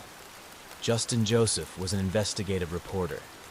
A source inside law enforcement told him something was wrong with the case, that not everything had been reported, that maybe, just maybe, justice had been sidestepped. Justin dug in. He found the neighbors, the statements, the inconsistencies, the parts of the story that had been missed, ignored, or rewritten. And when he brought those facts to light, everything changed. The case was reopened in 2014, not by Evans PD, but by Fort Collins Police Department. A different city, a different team, a fresh start. And finally, after years of silence, someone else listened. The system had failed Ashley in life, but maybe, just maybe, it wouldn't fail her in death. By 2014, 2 long years had passed since Ashley Fallis was found shot in the head on New Year's Eve. Her death had been ruled a suicide almost immediately, before toxicology results, before gunshot residue tests, before a single forensic expert had examined the evidence thoroughly. But now, thanks to the persistence of investigative journalist Justin Joseph and the voices of neighbors who refused to be silenced, the case was being pulled back into the light. This time, Fort Collins Police took over. They weren't part of the same circles as the officers from Weld County. They had no loyalty to Tom Fallis or the people who had rushed to close the case. They came in clean with one mission: figure out what really happened to Ashley.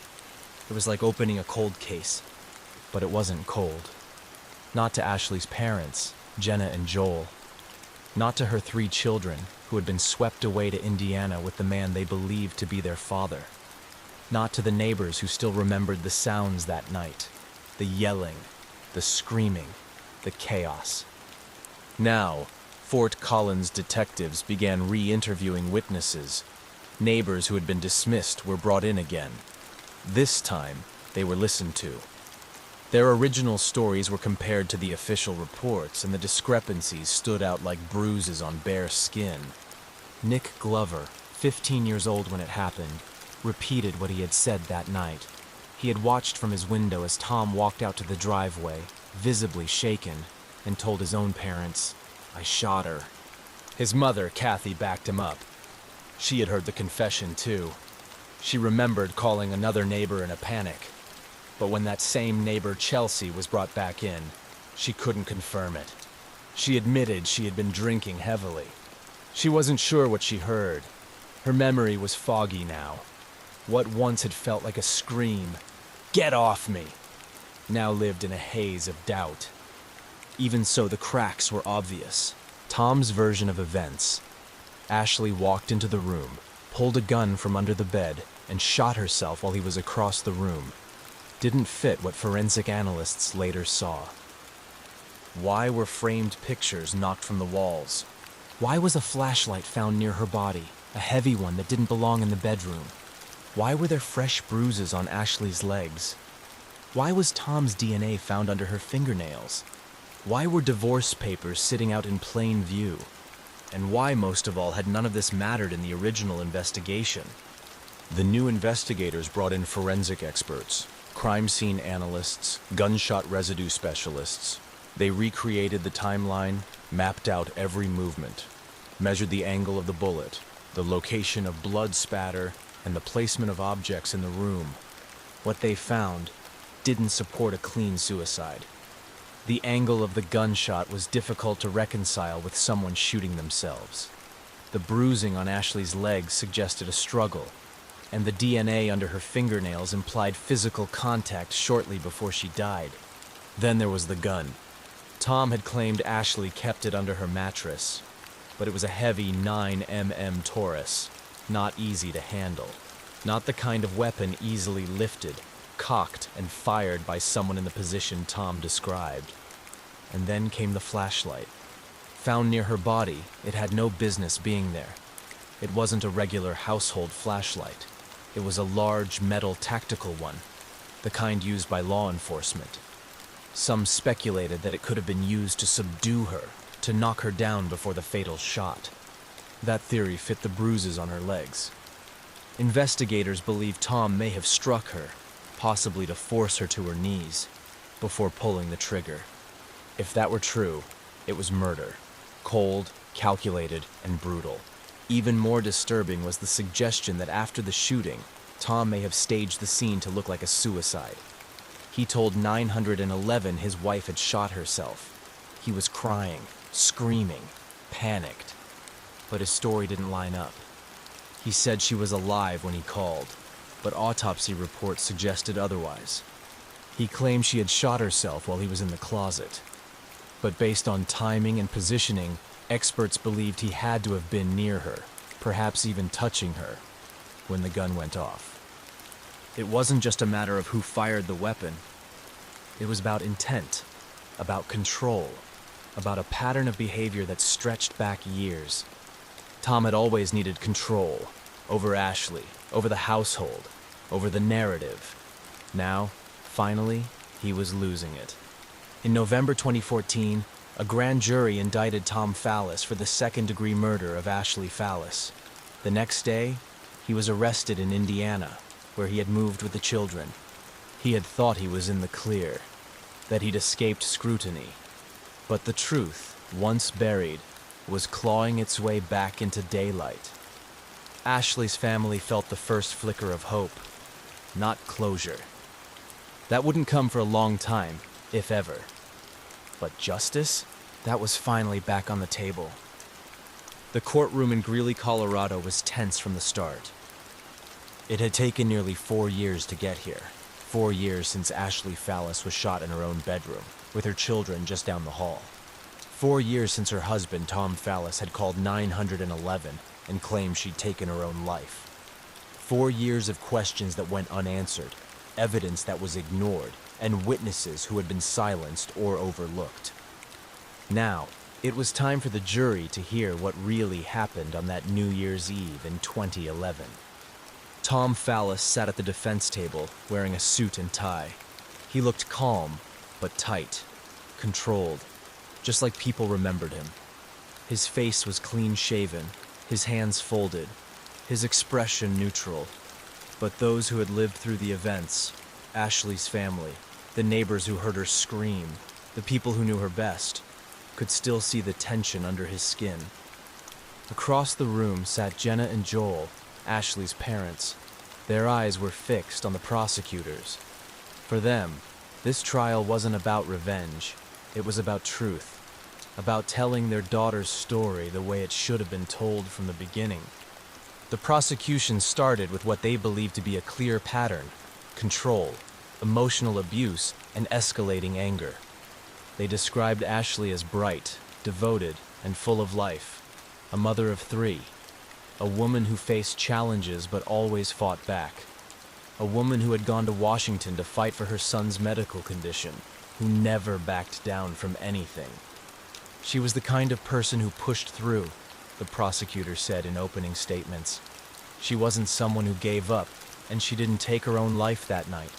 She had it taken from her. They laid out the timeline. The New Year's Eve party, the argument, the threats, the neighbors who heard Tom yelling, the sudden silence, the 911 call.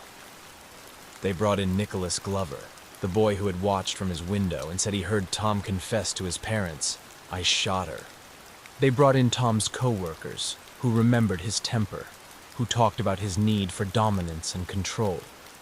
They talked about the bruises on Ashley's legs, the flashlight near her body, the divorce papers, the way Tom acted at the scene, yelling, aggressive, trying to take charge even when his wife was dying. And they brought in the forensic animator, Scott Roeder, who had recreated the crime scene. His findings didn't definitively prove murder, but they made one thing clear: Tom's story didn't make sense.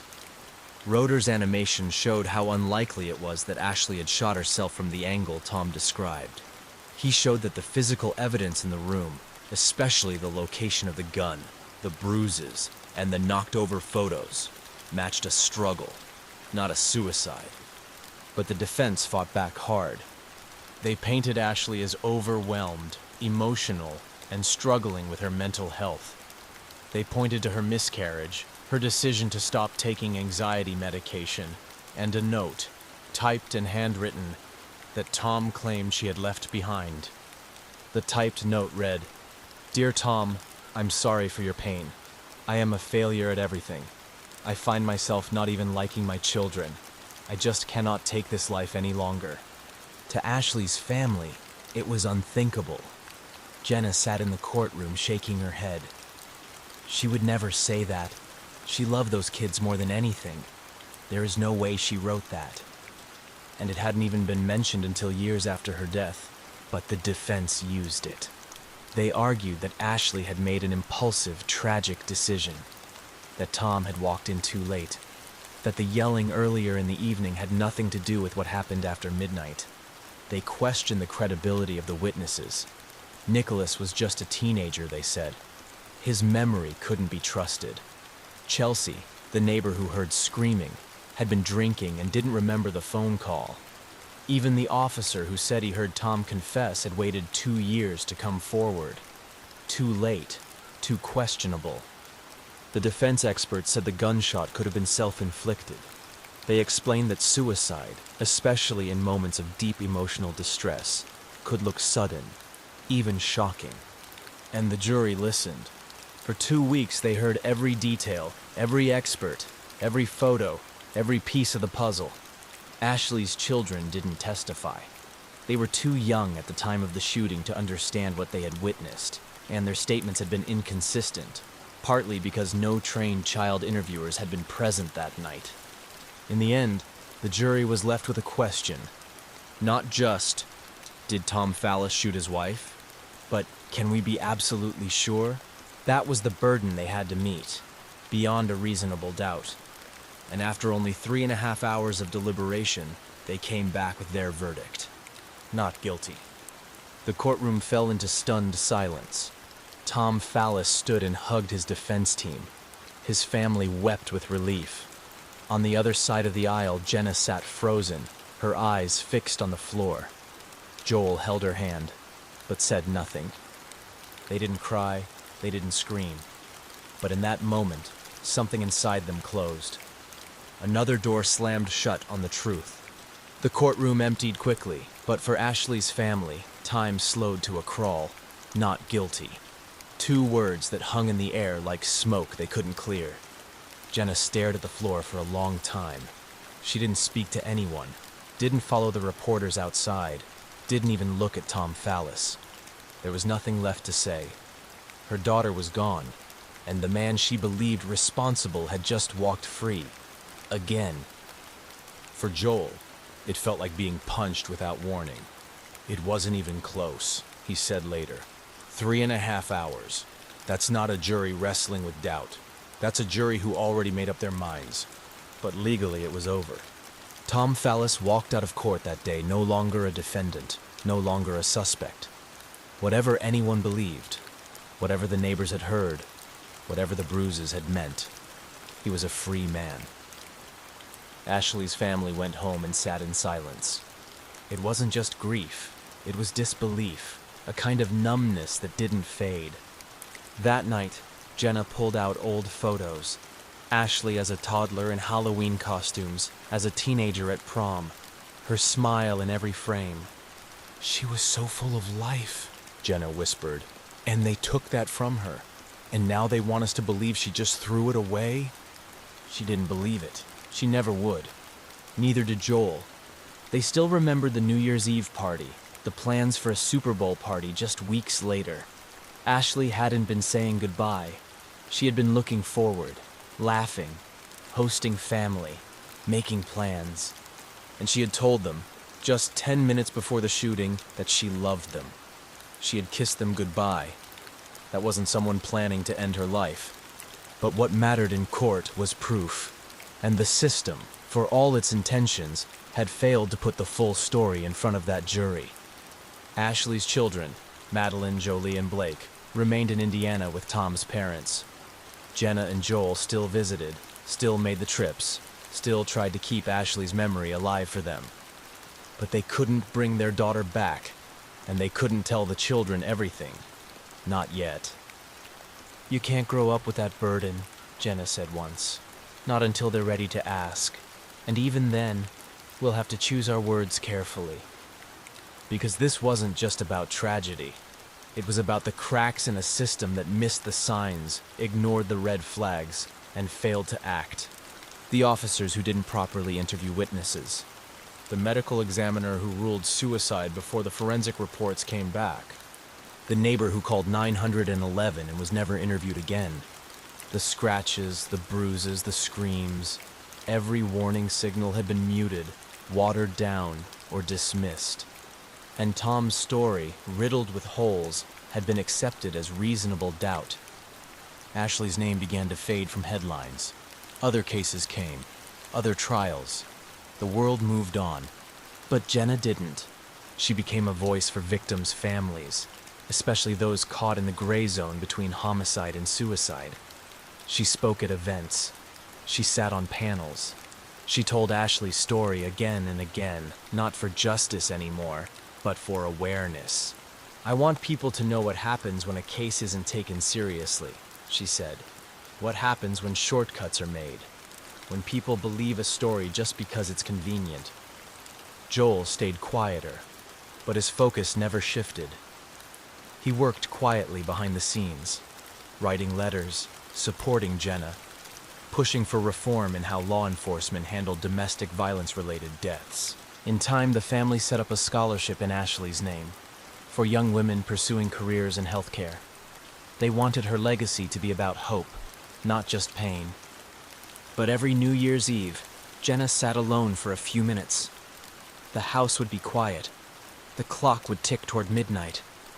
And she would whisper the same thing each year. "I miss you, Ash. I'm sorry we couldn't save you." Because in the end, the verdict was just a verdict. Ashley was still gone, and the truth, whatever it was, would live in silence. Even after the courtroom lights dimmed and the headlines disappeared, Ashley Fallis's death left a mark, not just on her family, but on the community she called home. Evans, Colorado was a quiet place. Not the kind of town where you expected violent crime, and certainly not the kind where a mother of 3 would die in the early hours of New Year's Day, surrounded by family, then have the whole thing ruled a suicide within days. People whispered, not just about the tragedy, but about the cracks they had seen from the start. "I remember when the news broke," one neighbor said. "They said she shot herself, but anyone who knew her, it didn't add up." For many, what followed was worse than the loss. It was the way the case was handled. Mistakes, omissions, things that just didn't sit right. The gunshot, the bruises, the neighbors who weren't re-interviewed, the inconsistent statements from the children, and the fact that Tom Fallis was part of the local law enforcement world made it harder for some to believe the process was entirely fair. Was there a cover-up, or just incompetence? Either way, people didn't forget. In the months after the trial, a quiet reckoning started in the Evans Police Department. Policies were reviewed. New training was offered. Officers were reminded, directly, that domestic disputes could turn deadly. That trauma could mask itself in silence. That first impressions weren't always the truth. But the truth about Ashley remained murky. Local advocacy groups, especially those supporting victims of domestic violence, used her case in trainings and workshops. The Fallis case, they called it. Not for the verdict, but for the warning signs that were missed. "This wasn't about a stranger in the night," one speaker told a community panel. "It was about a husband and wife. It was about control. It was about escalation. And it ended with a gun." They pointed out how many of these stories follow a pattern. Quick relationships, jealousy, isolation, emotional control. In Ashley's case, there was even more. An unexpected pregnancy, a miscarriage, medication changes, a New Year's Eve party, and a blow-up that neighbors overheard. "This should have been investigated as a homicide from the start," one victim advocate said flatly. Even those who didn't know Ashley personally started asking harder questions. People asked for more transparency from law enforcement. They pushed for better oversight when one of their own was involved in a case. They wanted answers. And maybe they wanted someone to say what they suspected all along, that the system failed Ashley. Not everyone believed she was murdered, but nearly everyone agreed the investigation hadn't been handled with the care it deserved. Meanwhile, Ashley's face, smiling in old family photos, was still shown at vigils and fundraisers. Her name, no longer just a headline, became a symbol, a reminder of how quickly trust can be broken, and how hard it is to get justice once it's lost. Her children grew up with questions. They were too young to remember all the details of that night, but they would grow into them, and someday they'd want answers too. Would they be told the full story? Would they be shielded from the darker parts? Would they believe the verdict? Jenna and Joel didn't know, but they hoped, desperately, that when that day came, their grandchildren would at least know this. Ashley Fallis was loved. She was strong. She stood up for her son, for her family, and for what mattered. She didn't walk away from hard things. She faced them, and she deserved better. The community slowly began to agree. The name Ashley Fallis became part of the town's memory, not as a woman who broke, but as a woman who was failed. Not just by a man, but by the very people meant to protect her. Despite everything, Tom Fallis walked free. He was found not guilty, and the law closed its case. But for Ashley's family, the story was far from over. Jenna and Joel were left shattered, not just by the loss of their daughter, but by the reality that her children were now being raised far from them, under the care of the man they believed had taken Ashley's life. Still, for the sake of those kids, they chose to keep the peace. they kept in contact with Tom. They stayed close enough to stay in their grandchildren's lives. Because in the end, love for those children outweighed their anger. Ashley's family held on to what they knew to be true. They knew Ashley loved life. They knew she loved her kids fiercely. They knew she didn't choose to leave them behind. They never stopped believing she was taken from them. And while no court could give them the justice they hoped for, they kept her memory alive. In every photo, every story told to her children, every birthday missed, every tear quietly shed, Ashley Fallis lived on. This is her story, a young mother full of spark, full of fight, gone too soon. And to this day, the people who loved her most still carry her with them. And that's where we'll end tonight's case, the tragic story of Ashley Fallis. If you found this story powerful or eye-opening, please take a second to like this video, subscribe to the channel, and share it with someone who follows true crime. It helps the channel grow and makes it easier for others to find these important stories. We'll be back tomorrow with another case. Until then, stay safe, take care of yourself, and thanks for spending your night with us.